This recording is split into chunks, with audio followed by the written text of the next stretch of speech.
Halo anak-anak semuanya, kembali lagi bersama Pak Guru dan kita akan lanjut belajar lagi. Kita akan belajar di tema 7, subtema 3, muatan pelajaran IPS. Nah, adapun materi yang akan kita pelajari hari ini yaitu tentang keragaman kegiatan ekonomi. Tujuan pembelajarannya setelah anak-anak menonton video Pak Guru harap anak-anak dapat mengetahui berbagai macam kegiatan ekonomi yang ada di masyarakat. Nah, seperti biasa, di awal video, Pak Guru akan berikan kalian apersepsi sebagai penilaian lisan harian kalian. Namun sebelum kita masuk ke apersepsi, mari kita berdoa dulu agar apa yang kita pelajari hari ini bisa bermanfaat untuk diri kita dan juga untuk orang lain pastinya. Doakan Pak Guru pimpin, berdoa, mulai.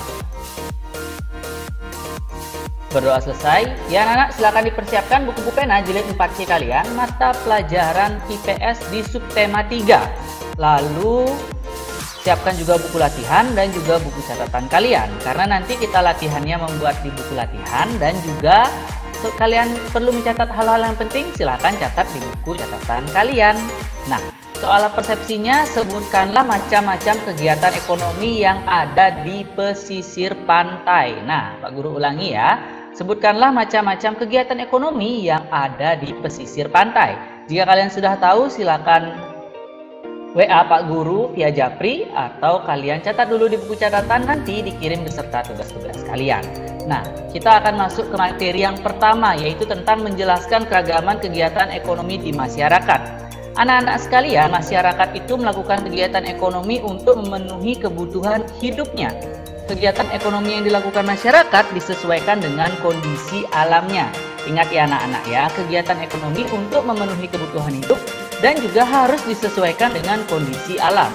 Tidak boleh kita memaksakan kegiatan ekonomi dengan alam kita. Contoh, misalkan tinggal di pesisir pantai, kita tidak boleh memaksakan untuk menjadi seorang pegawai kantoran. Ya, kemungkinan di pesisir pantai itu lebih banyak menjadi nelayan, lebih banyak menjadi petani garam dan lain sebagainya. Bidang kegiatan ekonomi yang pertama itu pertanian dan perkebunan. Nah, kegiatan ini banyak dilakukan oleh masyarakat yang tinggal di dataran tinggi, dataran rendah, dan pantai. Ingat ya anak-anak ya, pertanian dan perkebunan. Dataran tinggi itu banyak perkebunan, dataran rendah itu pertanian, dan juga pantai ada petani rumput laut, ada petani garam anak-anak. Selanjutnya adalah peternakan dan perikanan. Nah, kegiatan ini banyak dilakukan oleh masyarakat yang tinggal di dataran tinggi, rendah, dan juga pantai. Di pantai juga ada peternak ikan, nelayan, di dataran tinggi juga ada, biasanya di daerah danau, dataran rendah juga seperti itu. Peternakan dataran tinggi juga ada ya anak-anak ya. Yang ketiga, kehutanan. Nah, kegiatan ini banyak dilakukan oleh masyarakat yang tinggal di kawasan hutan anak-anak. Selanjutnya adalah bidang kegiatan ekonomi. Yang pertama itu ada pertambangan. Kegiatan ini banyak dilakukan oleh masyarakat yang tinggal di daerah tambang. Benar sekali, jika di daerah tersebut banyak tambangnya, otomatis banyak masyarakat yang melakukan kegiatan pertambangan. Lalu yang kedua, industri. Ini kegiatan dilakukan dalam industri berupa pengolahan bahan baku menjadi bahan setengah jadi atau barang jadi.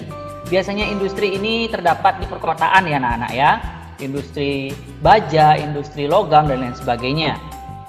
Selanjutnya perdagangan. Nah, kegiatan ini banyak dilakukan oleh masyarakat yang tinggal di pedesaan hingga perkotaan. Jadi otomatis perdagangan ini hampir semua tempat bisa dilakukan anak-anak. Di desa ada pedagang dan di kota juga ada pedagang anak-anak. Jadi kegiatan ekonomi yang yang paling banyak dilakukan itu Pak Guru rasa adalah perdagangan ya, karena dimanapun bisa dilakukan anak-anak. Selanjutnya adalah jasa. Nah, kegiatan ini berupa pelayanan untuk memudahkan masyarakat dalam memenuhi kebutuhan hidup. Di era zaman sekarang, jasa yang lebih banyak itu biasanya ada di perkotaan. Contohnya adalah menggunakan Grab, Gojek, itu pasti otomatis banyak. Jasa antar barang itu lebih banyak ada di perkotaan dibandingkan pedesaan.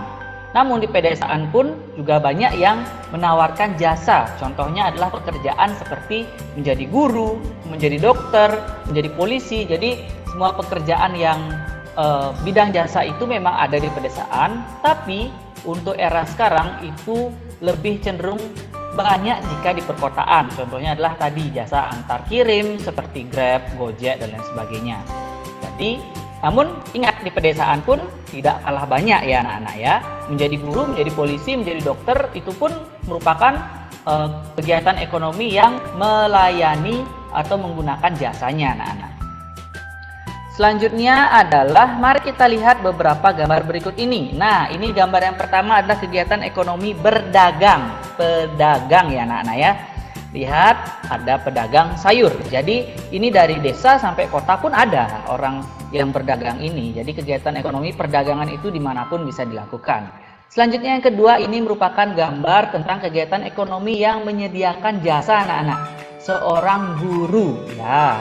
Jadi jasanya itu mengajar murid-murid, mengajar siswa, itu merupakan pelayanan jasa anak-anak. Jadi guru tidak akan menyediakan barang, tetapi dia menyediakan jasa untuk mengajar pastinya. Selanjutnya yang tiga adalah ini industri anak-anak. Jadi industri ini foto di dalam pabrik. Ini semua karyawan pabrik melakukan kegiatan industri.